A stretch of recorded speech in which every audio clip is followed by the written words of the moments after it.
ایک شخص نے اپنی بیوی کو اس کے بچوں کے سامنے بڑی بے دردی سے مارا، جس سے بچے خوفزدہ ہو کر رونے لگ گئے۔ بچوں کا یہ حال دیکھ کر ماں رنجیدہ ہو گئی۔ جیسے ہی اس کے شوہر نے اس کے چہرے پر مارا تو روتے ہوئے کہنے لگی، میں بچوں کی وجہ سے رو رہی ہوں، اور پھر اچانک کہا کہ میں جا کر تیری شکایت کر دوں گی۔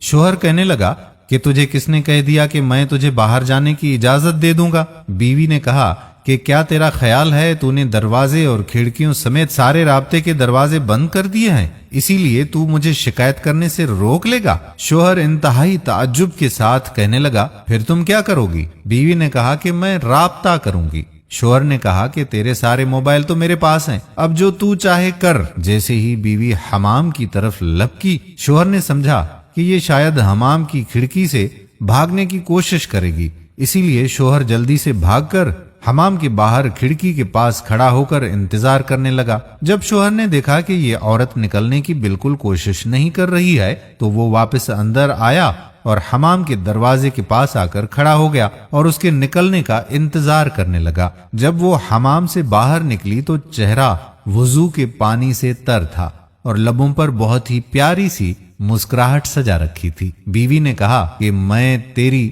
صرف اس سے شکایت کروں گی جس کے نام کی تو قسم اٹھاتا ہے، اس سے مجھے تیری بند کھڑکیاں، تیرے مقفل دروازے اور موبائلوں کی ضبطگی سمیت کوئی بھی چیز نہیں روک سکتی، اور اس کے دروازے کبھی بھی بند نہیں ہوتے ہیں۔ شوہر نے اپنا رخ بدلا اور کرسی پر خاموشی سے بیٹھ گیا اور ساتھ ہی ساتھ بہت ہی گہری سوچ میں ڈوب گیا۔ اندر جا کر بیوی نے نماز ادا کی اور خوب لمبا سجدہ کیا۔ شوہر بیٹھا یہ سب کچھ دیکھ رہا تھا۔ جب وہ نماز سے فارغ ہو کر بارگاہ عزدی میں دعا کے لیے اپنے ہاتھوں کو اٹھانے لگی تو شوہر اس کی طرف لپکا اور ہاتھوں کو پکڑ لیا اور کہا کہ سجدے میں میرے لیے کی گئی بد دعائیں کافی نہیں ہیں۔ عورت نے پرسوز لہجے میں کہا کہ تیرا خیال ہے کہ میں اس سب کے بعد بھی جو تو نے میرے ساتھ کیا ہے اتنی جلدی اپنے ہاتھ نیچے کر لوں گی؟ ہرگز نہیں۔ شوہر کہنے لگا، بخدا یہ سب مجھ سے غصے کی حالت میں سرزد ہوا ہے،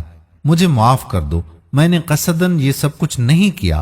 بیوی کہنے لگی کہ اسی لیے میں تیرے لیے تھوڑی دعا پر اکتفا نہیں کر سکتی، بد دعائیں تو میں شیطان کے لیے کر رہی تھی جس نے تجھے غصہ دلایا۔ میں اتنی احمق تھوڑی ہوں کہ اپنے شوہر اور شریک حیات کے لیے بد دعا کروں گی۔ یہ سن کر شوہر کی آنکھوں سے آنسوں کی جھڑی شروع ہو گئی اور اس نے بیوی کے ہاتھ کو بوسہ دیتے ہوئے کہا، میں آج آپ سے وعدہ کرتا ہوں کبھی بھی آپ کو برائی کے ارادے سے ہرگز ٹچ نہیں کروں گا۔ دوستو، یہ وہ نیک بیوی ہے جس کے بارے میں اللہ اور اس کے رسول اللہ صلی اللہ علیہ وآلہ وسلم نے خیر خواہی کی تاکید کی ہے کہ تم ان کے بن کر رہو، وہ تمہاری بن کر رہیں گی۔ اللہ تعالی ہم سب کی بیویوں کو ایسا نیک بنا دے۔ ہم نے دیکھا ہے کہ ہماری بہت ساری ایسی بہنیں بھی ہیں کہ جن کے ساتھ جب شوہر کا جھگڑا ہو جاتا ہے تو وہ اپنے شوہر کو بد دعائیں دیتی ہیں۔ یاد رکھیے کہ ایسا ہرگز نہیں کرنا چاہیے، بلکہ بد دعائیں تو اس شیطان کو دینی چاہیے کہ جس نے گھر میں جھگڑا ڈال دیا، اور اللہ سے پناہ مانگنی چاہیے شیطان مردود کی ایسی حرکتوں سے۔ اللہ تعالی ہمیں صراط مستقیم پر چلنے کی توفیق عطا فرمائے، آمین ثم آمین یا رب العالمین۔ دوستو، یہ ویڈیو اپنی بہنوں اور اپنی بیٹیوں کے ساتھ، بیویوں کے ساتھ شیئر ضرور کیجیے گا۔ آنے والی ویڈیو تک آپ کا اپنا میزبان قادر بخش کلہوڑو آپ سے اجازت چاہتا ہے۔ اپنی دعاؤں میں یاد رکھیے گا۔ اللہ حافظ۔